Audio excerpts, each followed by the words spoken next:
സംസ്ഥാന യൂത്ത് കോൺഗ്രസ് കമ്മിറ്റിയുടെ പ്രസിഡന്റിനെ വീട് വളഞ്ഞുവെച്ച് തുറങ്കലിൽ അടച്ചതുകൊണ്ടോ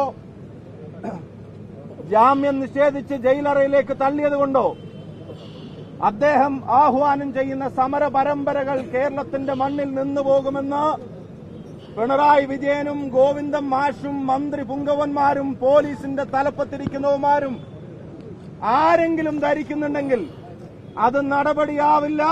ഇത് സമര പരമ്പരകൾക്കാണ് തുടക്കം കുറിക്കാൻ പോകുന്നത് എന്ന് പറയാൻ ഞാൻ ആഗ്രഹിക്കുകയാണ്.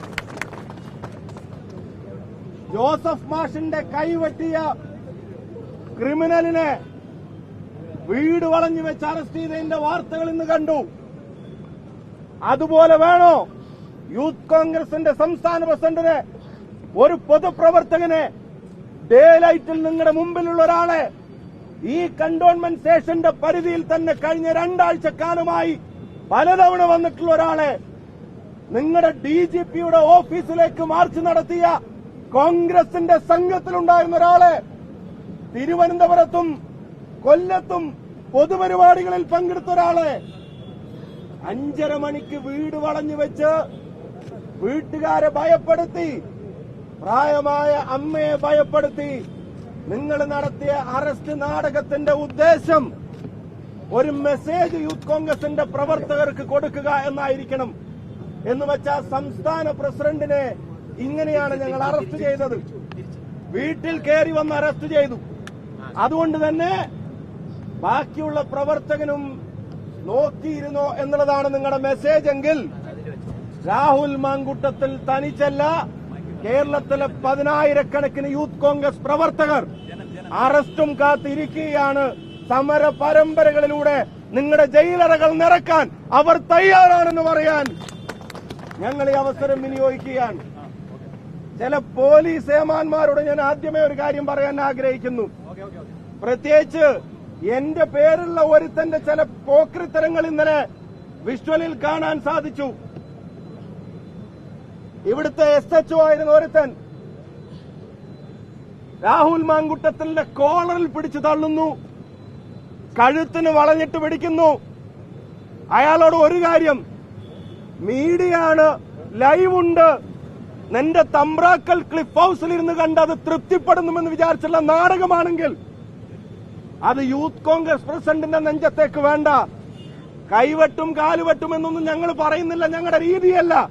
പക്ഷെ നീ മര്യാദക്ക് ശമ്പളം വാങ്ങില്ല എന്ന് യൂത്ത് കോൺഗ്രസിന്റെ പേരിൽ പറയാൻ ആഗ്രഹിക്കുന്നു.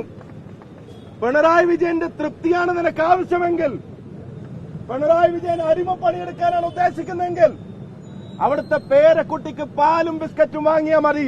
യൂത്ത് കോൺഗ്രസ് പ്രസിഡന്റിന്റെ നെഞ്ചത്ത് കയറിയിട്ട് ആരുടെയെങ്കിലും തൃപ്തി വാങ്ങിപ്പിടിച്ച് അധികാരത്തിന്റെ മുകളിലിരിക്കുന്ന ആളുകളുടെ തൃപ്തി വാങ്ങി എവിടെയെങ്കിലുമൊക്കെ അള്ളിപ്പിടിച്ചിരിക്കാമെന്നുള്ള വ്യാമോഹമുണ്ടെങ്കിൽ ഒരു കാര്യം പറയുന്നു, ഇപ്പൊ ക്ലിഫ് ഹൌസിലുള്ളവന്മാർ നാളെ കന്റോൺമെന്റിലേക്ക് പോകുന്ന ഒരു കാലം വരും.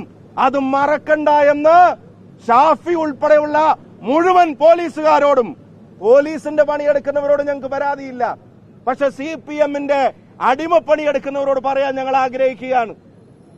5:30 മണിക്ക് വീട് വളയുക, പോലീസിനോട് കൊട്ടാരക്കര പോവാൻ പറയുക, അവിടുന്ന് അടൂര് ചെല്ലാൻ പറയുക, അറസ്റ്റിന്റെ ഡീറ്റെയിൽ കൊടുക്കാതിരിക്കുക, എന്നിട്ട് 5:30 മണിക്ക് വീട് വളഞ്ഞിട്ട് അവിടെ ബെല്ലടിക്കുന്നതിന് പകരം വീടിന് ചുറ്റും നിന്നിട്ട് വാതിലും ജനലിലും കൊട്ടുക, എന്നിട്ട് പ്രായമായ അമ്മ വന്നപ്പോ വീടിനകത്തേക്ക് എരച്ചു കയറുക, എന്നിട്ട് ബെഡ്റൂമിന്റെ വാതിൽ കൊട്ടുക. യൂത്ത് കോൺഗ്രസ് പ്രസിഡന്റ് കിടന്നുറങ്ങുന്ന ബെഡ്റൂമിന്റെ വാതിൽ കൊട്ടി പുറത്തു കൊണ്ടുവരാൻ അയാളെന്താ തീവ്രവാദിയാണോ? അയാളെന്താ കൊലക്കേസിലെ പ്രതിയാണോ? നിങ്ങൾ ആലോചിച്ച് നോക്കണം.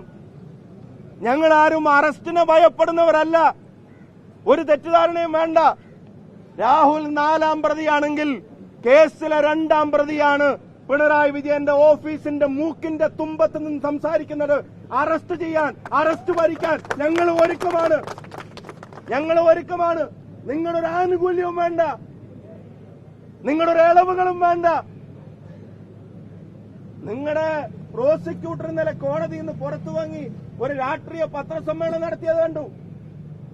അപ്പൊ ചോദിച്ചപ്പോ ഞങ്ങളെപ്പറ്റി പറഞ്ഞു, ഞങ്ങളാരും അക്രമങ്ങൾക്ക് നേതൃത്വം നൽകിയിട്ടില്ല. പിന്നെന്തിനാ നിങ്ങൾ പ്രതിപക്ഷ നേതാവിനെ 1-ാം പ്രതിയാക്കിയത്? പിന്നെന്തിനാ നിങ്ങൾ എന്നെ 2-ാം പ്രതിയാക്കിയത്? പിന്നെന്തിനാ നിങ്ങൾ എം വിൻസെന്റിനെ 3-ാം പ്രതിയാക്കിയത്? എന്തും മറുപടിയാണ് നിങ്ങൾക്ക് പറയാനുള്ളത്? ഞങ്ങൾ അക്രമങ്ങൾക്ക് നേതൃത്വം നൽകിയിട്ടില്ലെങ്കിൽ ഞങ്ങളെ എന്തിന് നിങ്ങൾ പ്രതി ചേർത്തു? അവ പ്രതിപട്ടികയും പോലീസും തെളിവും ദൃശ്യങ്ങളുമല്ല, പിണറായി വിജയന്റെ നിർദ്ദേശങ്ങളാണ് പ്രതിപട്ടികയും തീരുമാനിക്കുന്നത്. പ്രതിപക്ഷ നേതാവിനെതിരെ കേസെടുക്കാൻ, ഞങ്ങൾക്കെതിരെ കേസെടുക്കാൻ യൂത്ത് കോൺഗ്രസ് പ്രസിഡന്റിനെ പകൽ വെളിച്ചത്തിൽ എവിടെ നിന്ന് വേണമെങ്കിലും ഒരു നോട്ടീസ് അയച്ചാൽ ഒരു പേടിയും കൂടാതെ പോലീസ് സ്റ്റേഷനിലേക്ക് കടന്നു വരാൻ തയ്യാറുള്ള ഒരാൾ. നിങ്ങളൊരു കള്ളക്കേസിനകത്ത് വിവരശേഖരണം എന്ന് പറഞ്ഞ് അയാളെ വിളിച്ചു വരുത്തി നോക്കിയല്ലോ. 24 മണിക്കൂറിന്റെ ഷോർട്ട് നോട്ടീസ് ആയിട്ട് പോലും ഒരു മുൻകൂർ ജാമ്യം പോലും തേടാതെ അയാൾ നിങ്ങളുടെ സ്റ്റേഷനകത്തേക്ക് കടന്നു വന്നല്ലോ. നിങ്ങളുടെ വിവരശേഖരണത്തോട് സഹകരിച്ചല്ലോ. അയാൾ ഇവിടുന്ന് ഒളിച്ചു നടന്നോ? അയാൾ ഇവിടുന്ന് മുങ്ങി നടന്നോ? അയാൾ ഇവിടുന്ന് രാജ്യം വിട്ടോ, നാട് വിട്ടോ? തിരുവനന്തപുരത്തുണ്ടായിരുന്നു, കന്റോൺമെന്റ് പോലീസ് സ്റ്റേഷന്റെ പരിധിയിലുണ്ടായിരുന്നു, കൊല്ലത്തുണ്ടായിരുന്നു, പൊതുപരിപാടികളിലുണ്ടായിരുന്നു, DGP ഓഫീസിന്റെ മുമ്പിലുണ്ടായിരുന്നു. എന്ത് നിങ്ങൾ അറസ്റ്റ് ചെയ്തില്ല? അപ്പൊ നിങ്ങൾക്ക് വീട്ടുകാരുടെ മുമ്പിൽ വെച്ച് അറസ്റ്റ് ചെയ്യണം, നിങ്ങൾക്ക് പ്രകോപനം സൃഷ്ടിക്കണം, നിങ്ങൾക്ക് പരിഭ്രാന്തി സൃഷ്ടിക്കണം. അതിന്റെ അജണ്ട വെച്ച് തീവ്രവാദികളെ, കൊലപാതകികളെ അറസ്റ്റ് ചെയ്യുന്നത് പോലെ നിങ്ങൾ 5:30 മണിക്ക് വീടിനകത്തേക്ക് എരച്ചു കയറി ഒരു അറസ്റ്റ് നാടകം നടത്തി. ഞങ്ങൾ പറയുന്നു, ഞാനും പ്രതിപക്ഷ നേതാവും വിൻസെന്റ് MLA ഉൾപ്പെടെയുള്ള ആളുകൾ പറയുന്നു, പോലീസിന്റെ ഒരു ആനുകൂല്യവും വേണ്ട, ഞങ്ങളെ നിങ്ങൾക്ക് അറസ്റ്റ് ചെയ്യാം, ഞങ്ങളെ നിങ്ങൾക്ക് തടവറയിലടക്കാം, തുറങ്കലിലടക്കാം.